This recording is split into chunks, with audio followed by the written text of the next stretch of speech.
আসসালামু আলাইকুম। আপনার ব্যাংক অ্যাকাউন্ট যদি 10 বছর না চালান, আপনার সকল টাকা কিন্তু বাংলাদেশ ব্যাংকের কাছে চলে যাবে। আর এই বিষয়টা প্রযোজ্য হবে সেভিংস অ্যাকাউন্ট, কারেন্ট অ্যাকাউন্ট এবং SND account. Fixed deposit, DPS বা মান্থলি ইনকাম স্কিম বা ডাবল বেনিফিট স্কিমের ক্ষেত্রে প্রযোজ্য হবে না। এখন বলবেন সরকার, বাংলাদেশ ব্যাংক কেন আপনার টাকা নিয়ে যাবে? ইতিমধ্যে স্ক্রিনে একটা সার্কুলার লক্ষ্য করতে পারছেন। ভিডিওটা লাইক করে চ্যানেলের নতুন দর্শক হয়ে থাকলে সাবস্ক্রাইব করে দিবেন, যেহেতু ভিডিওটা ইনফরমেটিভ হচ্ছে। এখানে 10 বছর না চালানোর পর আপনার দেশের 61টা ব্যাংকের মধ্যে যেই ব্যাংকে অ্যাকাউন্ট থাকুক, নিউজটা হয়তো বা দেখতে পারতেছেন, 53 কোটি টাকা কিন্তু বাংলাদেশ ব্যাংকের কাছে চলে যাচ্ছে। এই সম্পর্কে একটা নিউজ করা হয়েছে ইতিমধ্যে।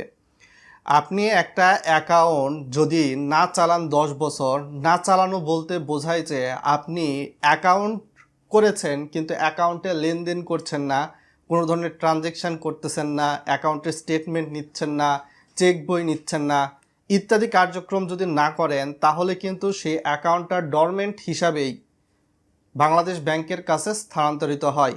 তবে বাংলাদেশ ব্যাংকের কাছে সেই অ্যাকাউন্টের সকল টাকা চলে যাওয়ার 3 মাস আগে কিন্তু আপনার এই যে টাকাগুলোর যিনি মালিক রয়েছে বা অ্যাকাউন্টের যিনি নমিনি রয়েছে, তার সঙ্গে কিন্তু ব্যাংক যোগাযোগ করে।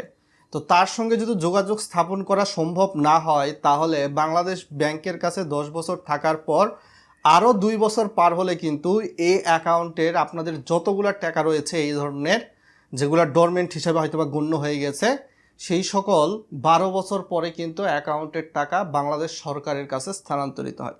এগুলাকে বলা হয় আনক্লেম ডিপোজিট। অর্থাৎ যারা অ্যাকাউন্ট করে অ্যাকাউন্টের বিষয়ে কোনো খোঁজ খবর রাখেন না। এখানে কিন্তু বলেছি 10 বছর লেনদেন না করলে বা 10 বছর না চালালে তখনই কিন্তু অ্যাকাউন্টের এইরকম পরিস্থিতি হয়ে থাকে। আপনার এই টাকাটা যখন বাংলাদেশ ব্যাংকের কাছে যাবে, আপনি হয়তো বা 2 বছরের মধ্যে যদি ক্লেম করেন, তো এই অ্যাকাউন্টের টাকা নমিনি বা যিনি অ্যাকাউন্টধারী তার উত্তরাধিকারী যারা রয়েছে তারা নিতে পারবে।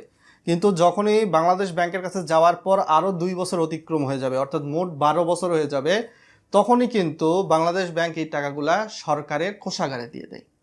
তো এইরকম সংখ্যা কিন্তু খুব কম নয়, অনেক বেশি। 53 কোটি টাকা 71 টিভি নিউজ করেছে, বুঝতেই পারতেছেন।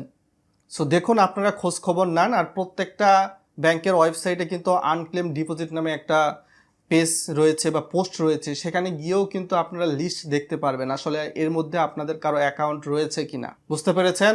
সকলে ভালো থাকবেন, ধন্যবাদ। আজকে এখান থেকে বিদায় নিচ্ছি।